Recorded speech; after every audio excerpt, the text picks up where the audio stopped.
सारी दुनिया आपको, आपके जितने भी फॉलोअर हैं सब आपको खान सर बुलाते हैं। अब तो आप बता दीजिए आपका पूरा नाम क्या है खान सर? एक्चुअली क्या है कि एक शिक्षक के लिए खुद के नाम से ज्यादा मायने रखता है कि उसके द्वारा पढ़ाए गए लड़के देश का नाम रोशन करें यहाँ पर, तो वो लक्ष्य मेरे लिए ज्यादा इंपॉर्टेंट है। हमको अपने से ज्यादा मतलब नहीं। वाह।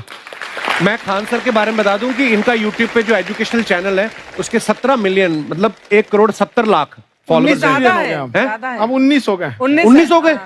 बाप रे, क्या बात है, वाह। तो लॉकडाउन से पहले सर 30,000 थे। हाँ। एकदम लॉकडाउन के बाद जितनी आपकी सब्सक्रिप्शन बढ़ी है उतनी तो ओटीटी प्लेटफॉर्म्स की नहीं बढ़ी जितनी आपकी बढ़ गई। ये नेक काम की शुरुआत कैसे हुई थी खान सर? लॉकडाउन से पहले हम लोग ना ऐसे फिजिकली क्लास में ज्यादा पढ़ाते थे। अच्छा जी। क्लास में भी बहुत भीड़ रहती थी, लड़के पढ़ नहीं पाते थे। मजबूरी हो गई लॉकडाउन के बाद यूट्यूब पर पढ़ाना, क्योंकि दूसरा कोई ऑप्शन ही नहीं था। और हमको भी नहीं समझ में आया कि लोगों ने क्यों इतना ज्यादा सब्सक्राइब करते गए, क्योंकि हम तो वैसे ही पढ़ा रहे थे जैसे पहले पढ़ाते थे वहां पे। तो बस ये रहता है कि लड़कों को पढ़ाई से रिलेटेड उसको डाउट ना रह जाए कोई भी, क्योंकि जब हम लोग पढ़ते थे ना तो सबसे पीछे आते थे, हम लोग क्लास के पीछे बैठते थे। हम लोग मान लिए थे कि ये लोग बहुत अच्छे पढ़ने में, हम लोग का तो कुछ नहीं हो सकता है यहाँ पे। और घर वालों को भी लगता था तो जीव ले ला, कैसे भी काम चल जाएगा। बाद में हम लोग को पता चला ना कि टीचर की गड़बड़ी थी, हमारे ऊपर ब्लेम लगा दिया। सर आइए, बहुत बहुत स्वागत है आपका। वाकई एक्चुअली अगर पढ़ाने का तरीका इतना सरल हो, आसान हो, जैसे ना सर मुझे बचपन में ना मुझे हिस्ट्री का पढ़ने का बड़ा मजा आता था। बड़ा होके पता चला कि मेरा हिस्ट्री में तो था इंटरेस्ट, पर मुझे कहानियां पढ़ना अच्छा लगता था जी। आज मुझे थोड़ा लिखने का भी शौक है, एक आध कुछ शायद फ्यूचर में चल के आप वो भी कुछ ऐसा देखें, तो मतलब मुझे शौक है लिखने का। अब जाके समझ में आया कि वो क्यों अच्छा लगता था, उसमें कहानी होती थी। तो ये नहीं हमें पढ़ाया, हमें रट्टा मरवाते थे। तो ये जो आपका ये जो तरीका है ये बहुत ही बढ़िया है। काश हमारे समय में भी ऐसा होता, यूट्यूब पे अच्छे अच्छे शिक्षक होते। हालांकि हमारे टीचर भी बहुत अच्छे थे। लेकिन इतने डिटेल में खान सर, मैंने आपके वीडियोस देखे हैं, मतलब जिस सब्जेक्ट को आप जानते भी ना हो और अगर लेक्चर देखें और सुने तो उसमें इतनी रुचि पैदा हो जाती है। बिकॉज हम सब टीचर्स के द्वारा ही पढ़ाए गए हैं और हमारे अच्छे टीचर्स भी रहे हैं, लेकिन जरूर आप में एक बहुत ही खास बात है कि आप हर सब्जेक्ट को बहुत इंटरेस्टिंग बना देते हैं। और थैंक यू। इसमें क्या है ना, टैलेंट जो है ये टीचर्स को विजुअल ट्रेनिंग कैसे देनी है, जो बताया अभी कपिल जी ने। कहानी, मैं एक छोटा प्रश्न पूछता हूँ, असैसिनेशन की स्पेलिंग किसको मालूम है यार? लोग बिलीव नहीं करेंगे लेकिन मुझे मालूम है। असैसिनेशन की स्पेलिंग होती है भाई एस माने गधा, गधे के ऊपर एक और गधा, एक और एस, उसके ऊपर आई मतलब मैं पूरा, और मेरे ऊपर पूरा देश नेशन, आई नेशन। तो ASSASSI, मैं ये जितना विजुअल कर दें पढ़ाने को, जितना आसान कर दें। वो याद नहीं होता था रेडियो किसने बनाया, बोला रेडियो चल नहीं रहा, इसको मार थप्पड़ मार, कोनी मार, कोनी मार, कोनी मार, कोनी ने बनाया। याद हो गया, मार कोनी ने बनाया। जितना विजुअल कर दो। जैसे आपने कहा कि कैसे किसी चीज को इतना अच्छा समझा देते हैं, वो आधे घंटे के क्लास के लिए पीछे 1 हफ्ते का मेहनत होता है। मैं ये भी पूछने वाली थी कि कितनी मेहनत लगती है आपको। वो डिपेंड करता है कि हम कब तक सेटिस्फाई नहीं हो जाते। अच्छा। कभी कभी तो कोई चीजें 2-2 महीने से अटकी हुई है, जब तक हम नहीं सेटिस्फाई होते, नहीं इसको ऐसे नहीं, अब लड़के समझे तब तक नहीं बताते उसे। कहते हैं ना, दुनिया ने मेरी बुलंदियां देखी, किसी ने पांव के छाले नहीं देखे।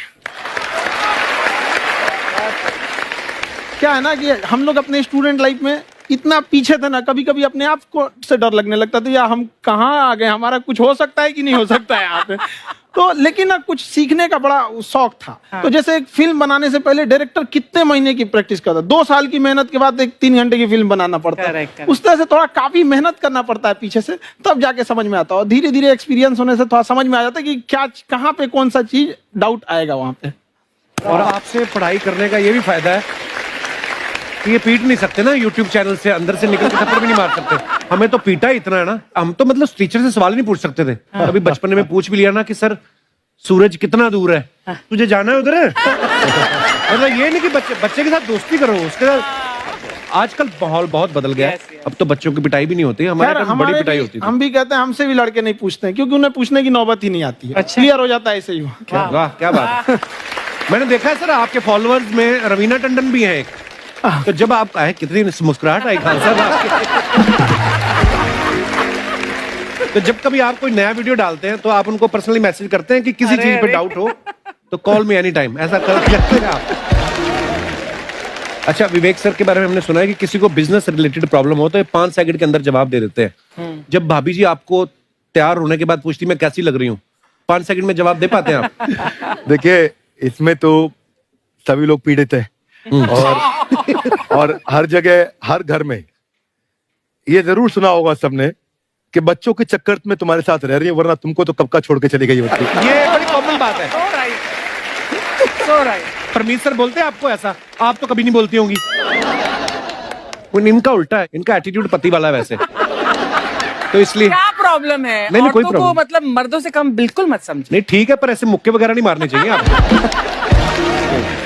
सर आपने अभी तक शादी नहीं की ना खान सर? नहीं। इतने पॉपुलर हो गए आप, आपका सेंस ऑफ ह्यूमर इतना अच्छा है, तो बड़े सारे प्रपोजल तो आते होंगे आपको। अभी तो इधर कुछ नहीं है सर। खान सर पर्सनल सवालों का जवाब कम देते हैं। अच्छा, जैसे हम शादीशुदा लोगों को देखने के बाद हमको थोड़ा सा और अच्छा, कई बार ना इंसान ज्यादा मोटिवेशनल स्पीकर्स को सुन लेना तब भी कंफ्यूज हो जाता है। कोई कहता है बड़े सपने देखो, गाड़ी लो, बैंक बैलेंस बनाओ। कोई कहता है कि इच्छाएं नहीं रखनी चाहिए, ये दुखों का कारण है। हम किसकी सुने गुरुजी? सुने सबकी, करे खुद की।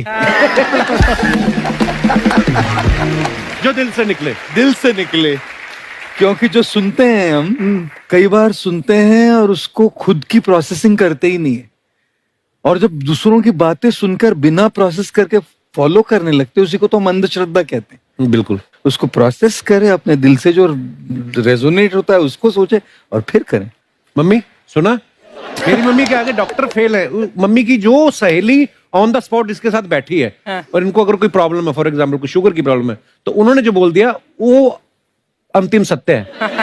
ले मैनू फलानी कहती है, ऐ खाड़ो तो ऐ हो जाता है। ये सवाल मैंने आपके लिए पूछा था। I wanted to ask Khan sir कि आपका एक एपिसोड था ट्रेन के बारे में, कि ट्रेन में ऐसा क्यों होता है, शुरुआत में ऐसा हुआ था, ये यहाँ पर बोगी के लिए ये कनेक्शन, तो ये सोर्स क्या होते हैं आपके, कहाँ से आपसे ढूंढ सुन के लेंगी, लाते उसके हैं? बाद खुद का चैनल शुरू करेंगी। कुछ चीजें तो ऐसे डायरेक्टली मिल सकती हैं, और नहीं तो वहाँ ऑन द स्पॉट जाके वहाँ पे पूछ लेते। जो वर्कर होते हैं ना, उन लोग को ज्यादा आइडिया रहता है, उन लोग से वो पूछ लेते हैं कि ये कैसे काम करता है, तो ज्यादा कोशिश करते हैं कि हम किसी चीज को खुद से अगर जाने रहेंगे तो ज्यादा अच्छे से डिलीवर कर सकते हैं। तो कई बार वहाँ यार्ड वगैरह में भी चले जाते हैं पता करने के लिए। लेकिन बहुत इंटरेस्टिंग था। हवाई जहाज पर भी बनाइए। आप कहती हैं तो एक उस पर ही बना ही देंगे। बहुत शुक्रिया जी। अच्छा सर, कई बार ना माँ बाप भी, जो मैं ये कहूंगा कि उनकी गलती होती है कि अगर बच्चा आपका 4-5 साल का है, आप शुरू से उसके मन में डालना शुरू कर देते हो कि ये तो इंजीनियर बनेगा। हो सकता है बाप इंजीनियर हो, वो चाहता है कि जरूरी तो नहीं है। अब मेरे पिताजी पुलिस में थे जी, मेरे मामा सब आर्मी में थे, मैं अकेला इस फील्ड में निकला है, मुझे ये चीज अट्रैक्ट करती थी। ये कहाँ तक सही है सर? जी मेरे हिसाब से तो बच्चों पे कभी प्रेशर नहीं डालना चाहिए, लेकिन साथ ही साथ हमको ये भी देखना चाहिए कि जैसे एल्बर्ट आइंस्टाइन ने एक बहुत अच्छी बात बताई थी, अगर एक खरगोश हो, एक बंदर हो, एक हिरन हो, एक शेर हो और एक मछली हो, उन सब को आप एक कतार में खड़ा कर दीजिए और उन सब के लिए एक ही टेस्ट हो कि आप पेड़ पे सब लोग कैसे चढ़ पाए। बहुत खूब। ओके, अब सबको एक टेस्ट कैसे दिया जाए? मछली तो आत्महत्या कर लेगी सोच के कि मैं तो कोई पास ही नहीं होंगी, ये मछली कैसे पेड़ पे चढ़ेगी? राइट। लेकिन कई बार ऐसे हो गया ना कि एजुकेशन सिस्टम ऐसी बन गई कि बस ग्रेड्स हो गए, सब्जेक्ट्स पढ़ने हैं, Right. जो भी किया है और वो भी जरूरी है, लेकिन वो करते करते बच्चों की जो इंटरेस्ट है, बच्चों की जो पैशन है, उसमें उनको एंकरेज करना बहुत ज्यादा जरूरी है। एक पिताजी एक बार अपने बेटे को ऐसा चाटा मारे जोर से, तो पड़ोसी ने पूछा क्यों मार रहे जी? बोला कल रिजल्ट है इसका। कल रिजल्ट? तो बोले रिजल्ट कल है ना साहब, तो आज क्यों मारने? कल बाहर गाँव जा रहा हूँ, कल का काम आज निपट के करता हूं। कहने का मतलब ये है कि आप देखिएगा कि अगर आप बच्चों को अपने कॉम्पिटेंस के हिसाब से नहीं देंगे तो ये चाटे खाते रहने पर फेल ही होते रहेंगे। बहुत खूब। ओके। अच्छा, विवेक सर का एक कहना है कि बच्चों का अगर 95% से ज्यादा मार्क्स आते हैं वो भी खतरनाक होते हैं। 75 से 85% वाले जो बच्चे होते हैं लाइफ में बड़ा अच्छा करते हैं। अच्छा। कभी किसी पेरेंट्स ने आगे कहा है कि आपकी वजह से मेरा 95% वाला बच्चा 75 पे आ गया? नहीं, बेसिकली 95%, देखिए स्कूल में जो पढ़ाई हो रही है, जो बताया, वो classroom based conceptual theoretical approach है। और उसमें बच्चे को क्या चाहिए, एक कॉन्सेप्ट होता है कि जिस सब्जेक्ट में 10 में से 3 आ रहे हैं उस पर फोकस करने की जगह वहां फोकस करो जिसमें 10 में से 7 आ रहे हैं, ताकि उसका सुपर स्पेशलिस्ट बने। पर वहां सब कुछ पोर किया जा रहा है, तो 95% के चक्कर में, 98% के चक्कर में अपनी ओवरऑल डेवलपमेंट कर नहीं पाता है। और ये पुराने पैटर्न्स के कारण हमारे यहाँ बच्चे डेवलप नहीं हो रहे हैं, और पैटर्न्स इतने मजबूत हैं। तो मैं ये लोगों को बोलता हूं कि बच्चे को जो उसको आता है, जो उसको भाता है, जो बाजार चाहता है, जब इनका कॉम्बिनेशन बन जाता है तो बच्चा इतना